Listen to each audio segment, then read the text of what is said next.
đập quê ở tầm lê tê cờ đi đăng nhau mình mà từ nào giờ bò vân đừng đi travel đừng play travel cùng vân cùng này mang cho phút từ nào để đừng muốn theo sập sà sờ đai làm mà đặt chân của ba pa trong đó nên là chúng phút đó pinya tăng ra ke ba pa trong đó pinya sơn nhấp ở trong vân nên là trong vân về từng cái quay đi để về bớt tầm bực xa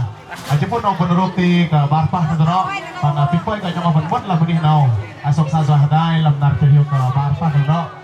nên là chúng phút đó cùng mà pin sơn nhấp và đi đăng trong FIFA tổ chức sự kiện đám cưới Hồng Anh nơi diễn ra chương trình buổi lễ thành hôn của các dòng chủ đề thì chúng ta cùng có mặt trong khoảnh khắc tuyệt vời nhất vài giây phút ở đây cùng những bông tiệc ban tổ chức của chúng ta cũng đã sắp xếp những vị trí ngồi những chiếc bàn thiết kế cùng những bông tiệc thật là xinh xắn để tất cả quý vị và ngày hôm nay sự hiện diện của toàn thể tất cả quý vị đó là điều gia đình luôn mong chờ đợi trong buổi trưa hôm nay chúng tôi xin thông báo với mọi người và tính mỏi lên là làm chữ phút nào nằm từ đó cầm đề cào vớt cả nhau vân được về tài chế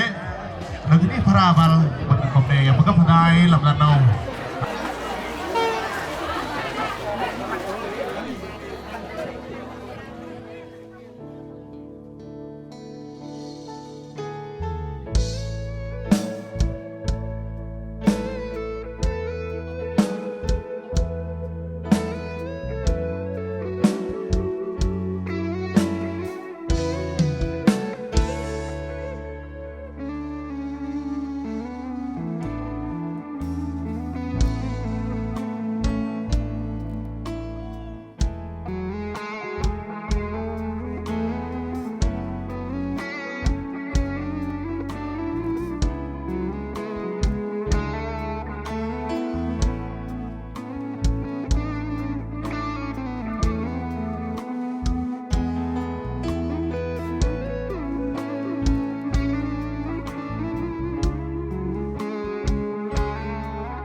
Kính thưa quý vị, đúng thật là vậy, tình yêu hạnh phúc hôn nhân đó là một điểm hẹn mà trên thế gian ai cũng muốn được đặt chân ở đó. Bởi vì tình yêu đó là một món quà vô giá mà tạo hóa đã ban tặng.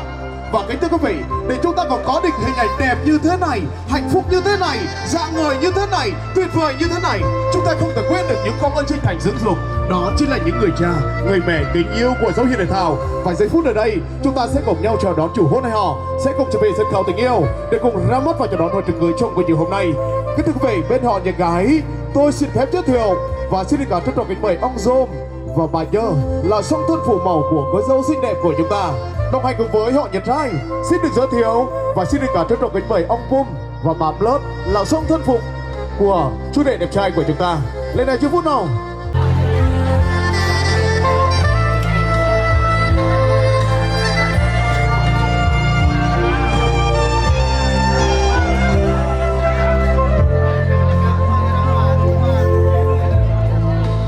Kính thưa quý vị, đã trở về với sân khấu của chúng ta ngay lúc này đây. Đó là hình ảnh tuyệt vời nhất, hạnh phúc nhất của các bậc làm cha làm mẹ. Gia đình của chúng ta đã chọn một ngày lành tháng tốt để tổ chức nên vợ thành chồng cho hai con. Và quý vị thân mến, và trở về với sân khấu tình yêu của chúng ta ngay lúc này đây, đó chính là những nhân vật chính,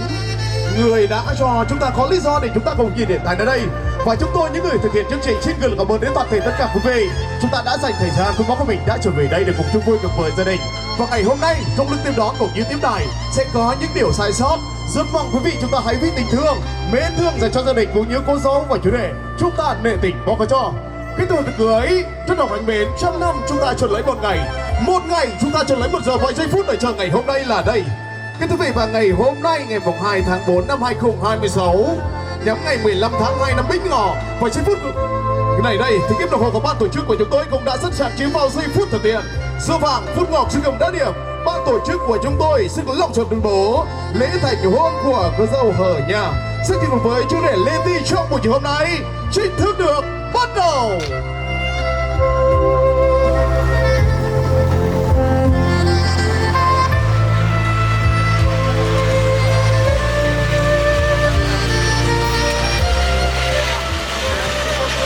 Xin cảm ơn những tràng pháo của ban tổ chức của chúng ta rất là long lanh để chúng ta cùng đến với ngày vui hạnh phúc lễ thành hôn trong buổi chiều hôm nay. Bây giờ cô gái đi đăng nhong mi mà tôi nạ ra bò con mon con sau con ông vẫn cùng đến nắm tu thầu. Song xa do tai làm nạt giật hiếu cả nam tơ nọ. Bọc zoom. Dạ chờ nam tơ nọ bọc pum ya. Dám lợt cùng để vị chính phủ ban.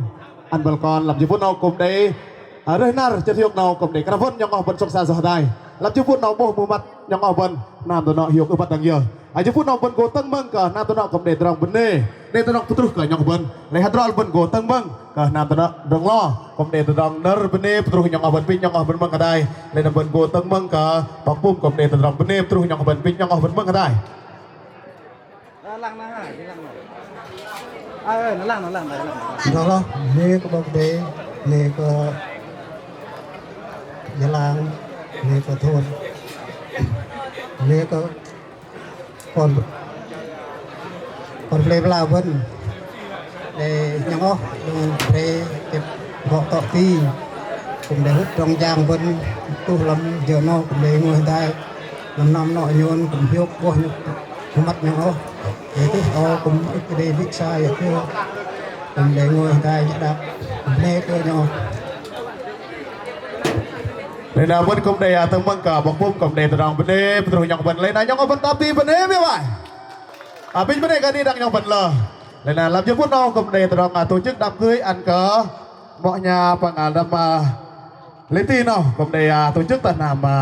drogan vân tại plei lâm vân đây là vẫn cố tầng băng cả nam tận drogan cùng để drang bene putrus nyong ban đây là tăng nơi ăn cờ nam tận drogan vẫn cố tầng băng cả ayah je cùng để drang bene putrus nyong ban.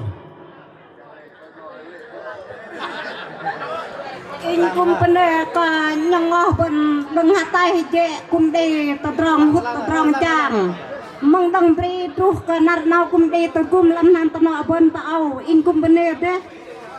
tamam kala tamam ta setra malai je di bon de da dom ya ben kum sa dom in kum pene de nyongoh kum klik tau mak dang pri kum ta ta ti mak klik nardang in kum pene di dang dom ba. Bên mereka nyong ban kom de drang tati mereka nam tano drokan ya je kom de drang bene putrus nyong ban lên nào bên cô mà tròn lo này ra ê bên mặt sự để bên đi cả mẹ bà để mẹ rong mặt sự bên chiên mặt sự ăn cả mặt sự để làm trước thế nào và xin mời bên tất thân xin cùng đưa ly rượu đến dấu hiện để thảo để cùng nhau dâng kính đến người cha người mẹ kính yêu của dấu hiện để thảo ngày hôm nay để đáp lại những công ơn sinh thành dưỡng dục của cha và mẹ đã dành cho cô dâu và chủ rể có được ngày trong ngày hôm nay và xin mời hai em sẽ cùng đón ly rượu và di chuyển về phía song thân phụ mẫu của hai em để cùng nhau dâng kính mời ly hiếu.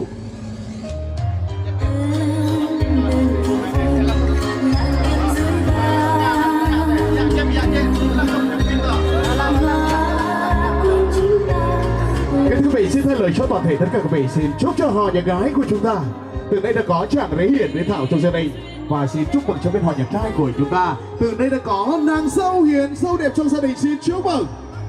Nào xin mời hai em sẽ cùng vào đón rượu và dâng kính đến người cha người mẹ bên họ nhà gái bố mẹ của cô dâu đấy nào. Lên này cho phút đầu bình vơi cả nhau mà phân huệ ngôi hala các bạn để mệt quá tầm ẩm dọc xa phân cô tung bình của nhọc đặc nga vân phân cô tung bình của nhọc đặc biệt vân phân cô tốt thật đại vì ba ba năm đó còn mà chỉ bộ cho bạn lắm chứ nào nào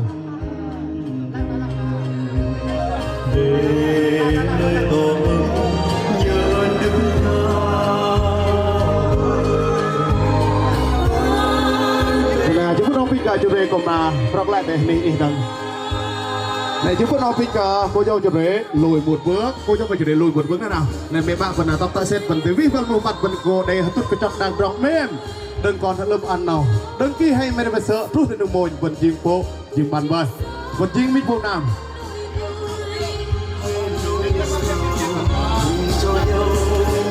và xin mời quý vị chúng ta sẽ cùng đến với ban tổ chức của chúng ta nhé chúng ta cùng đếm nào 1 2 3 xin chúc mừng cho gia đình của chúng ta từ này đã là một nhà xin chúc mừng lên này cho phút nào mình mời cả mẹ bạn bạn năm đó vẫn có rút vang tì đây phần ngày của yêu có rút phần đại ăn cả nam đó vẫn lắm năm chưa thiệu nào lẻ loi kết đôi rồi nay đầm ấm đời tôi hết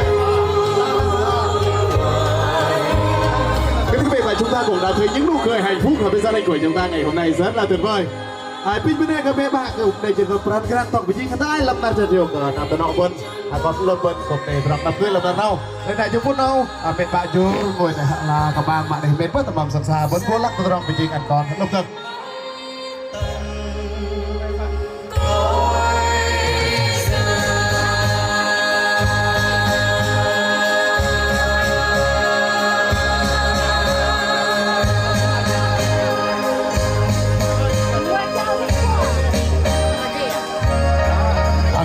Và để chúng ta cùng lưu lại những khoảnh khắc, những giây phút tuyệt vời nhất của cô dâu và chủ đề,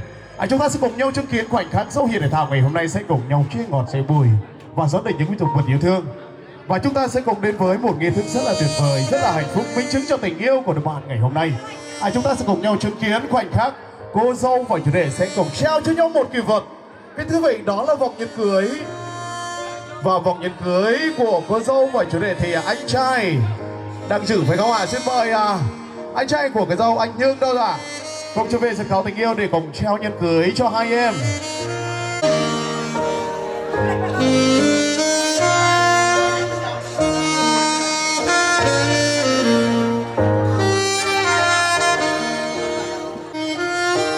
Người anh trai và chị dâu có những món quà rất là ý nghĩa tặng cho cái đôi vợ chủ đề, đó là vòng nhẫn cưới. Và cái thứ về vòng nhẫn cưới cô dâu và chủ đề sẽ cùng bà trao nhau vào ngón tay ra cú, nơi đó mảnh máu trào xí vào tim. Yêu là cùng nhau trong tay đi dưới con đường, là cùng trao cho nhau ngòi môi hôn, là vòng tay yêu thương ôm mãi không rời, từng phút sẽ tuyệt vời. Yêu là ngày em bên anh không chút yêu phiền, từng buồn lo trôi qua ngày bình yên, nồng nàn ta trao nhau giây phút tuyệt vời, nguyện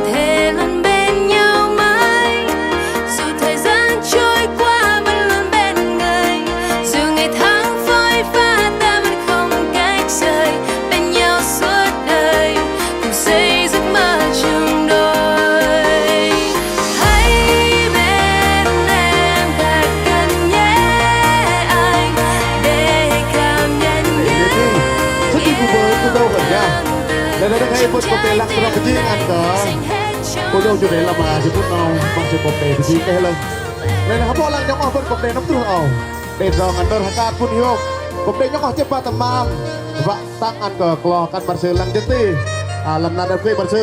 lên là kia cờ nơ dan cô dâu chủ đề nào đây nhóm phân đề temam cơn bên năm bật trệ ngà bằng con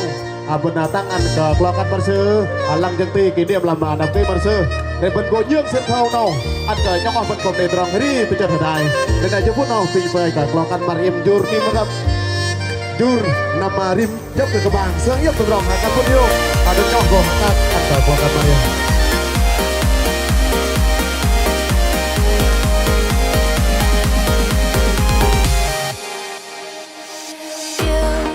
là bình minh môi xanh có anh bên mình là hoàng hôn mênh mang từng con phố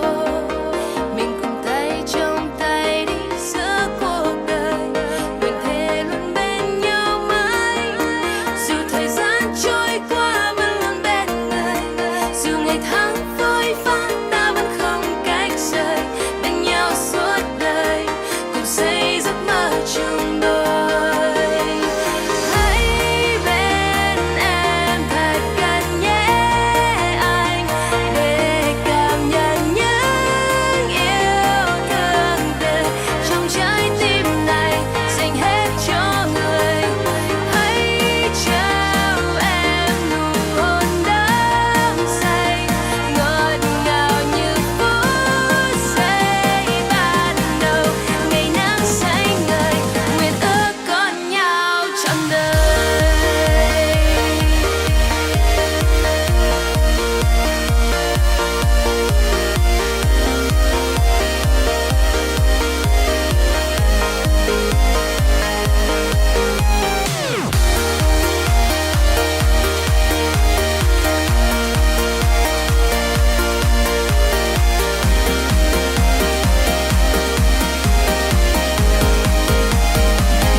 ơi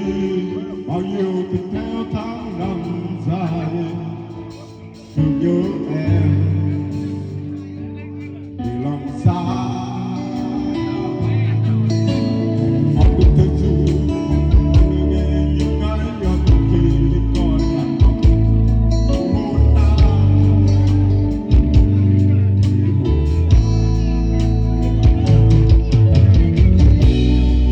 đôi lối kia xa rồi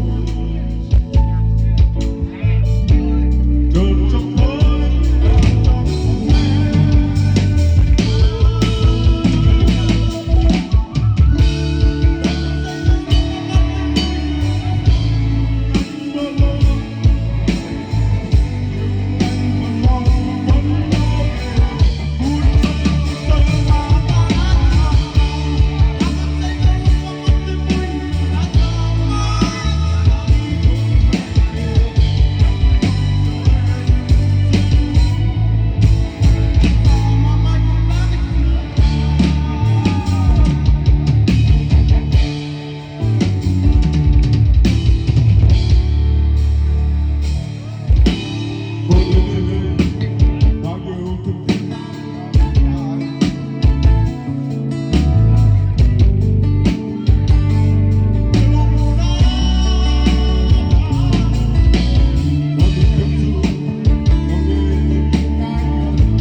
พี่เจ้าเด็กก็ออกเพลงแล้วผมดีดีจะทาย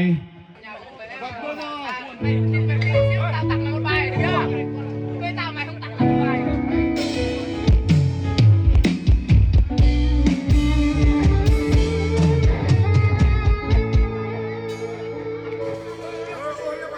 Nói cho em vì sao anh bỏ ra đi. Hãy nói cho em từ lâu em giấu em có lỗi lầm, không có ai em sống xa anh chúng ta một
jangan jangan lo. Lena alam narno, hanan welo jauh berat. Betul jenuh menaki. Nah jauh berat untuk mah bay. Ya ngai ong ti nyo này. Tao tao. Nah benar hari bay tului bay này. Nah nya kan siwa hari tangan klo sư này.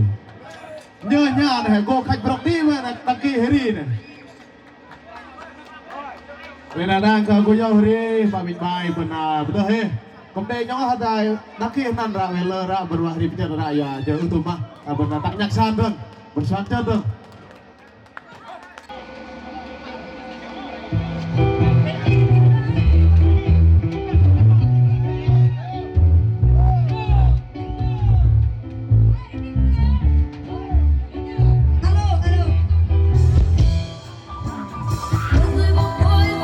cho kênh Ghiền Mì Gõ để không bỏ lỡ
vơi mãi rồi, đợi vơi mãi rồi, con tim mình đang khô héo từ ngày. Voi có hay chăng và voi có biết chăng, đời đời trái tim mình đang lạnh không? Nếu như một ngày mai voi không quay trở lại thì anh sẽ đi tìm voi mãi mãi. Mất voi thật rồi, đã xa thật rồi, được tình ta không có đủ. Chú voi con ở bản đồ trường ngơ ngã đến còn trẻ con, từ rừng già chú đến với người rất ham mắt lại ham chơi. Voi con ơi, voi con ơi, mau lên nhanh có đôi là to, có sức đi muôn vạn vùng xa, kéo vỡ cho buồn là đùa tha. Bài này là voi con ở bản đôi, voi con ở cờ la, voi con ở ra con này, voi con ở ca ra này, voi con ơi, voi con ơi, voi con ơi. Chú voi con thật là khôn, quen hiếu đi khắp vùng bản đồi, đâu gần gù chú với khai vòi, kéo đâu đưa đến im chiếc con tim anh đang khô héo từng ngày. Voi có hay chăng và voi có biết chăng, đời đã trái tim anh đang lạnh ngắt. Nếu như một ngày kia voi con không quay trở lại thì anh sẽ đi voi mãi mãi. Mất voi thật rồi, đã xa thật rồi, được tình ta không có đủ.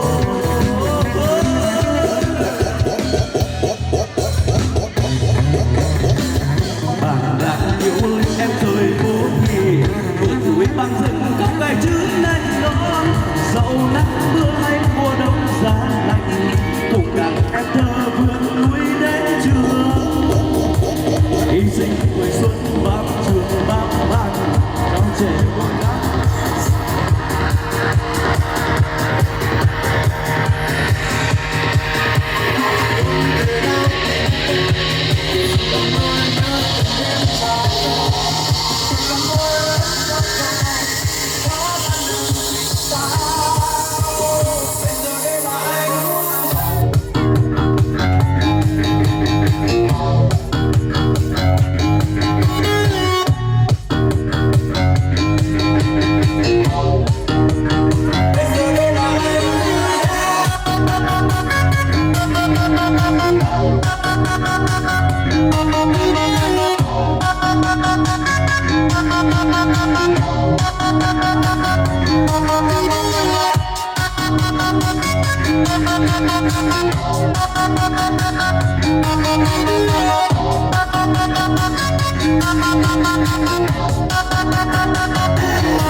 thuốc đòi li mề sốt chu.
មធំដោយ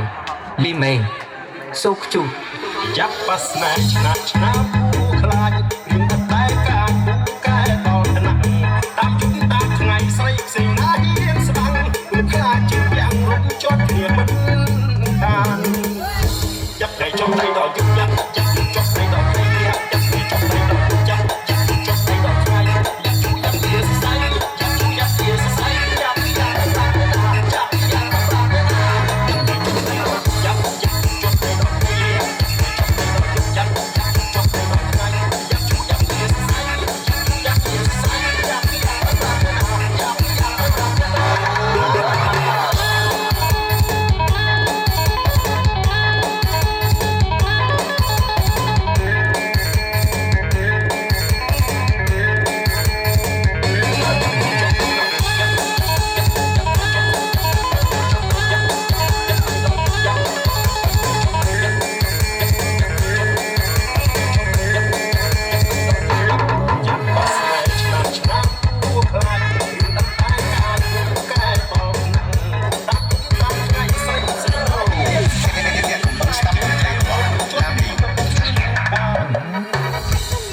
trong tay đòi chút giáp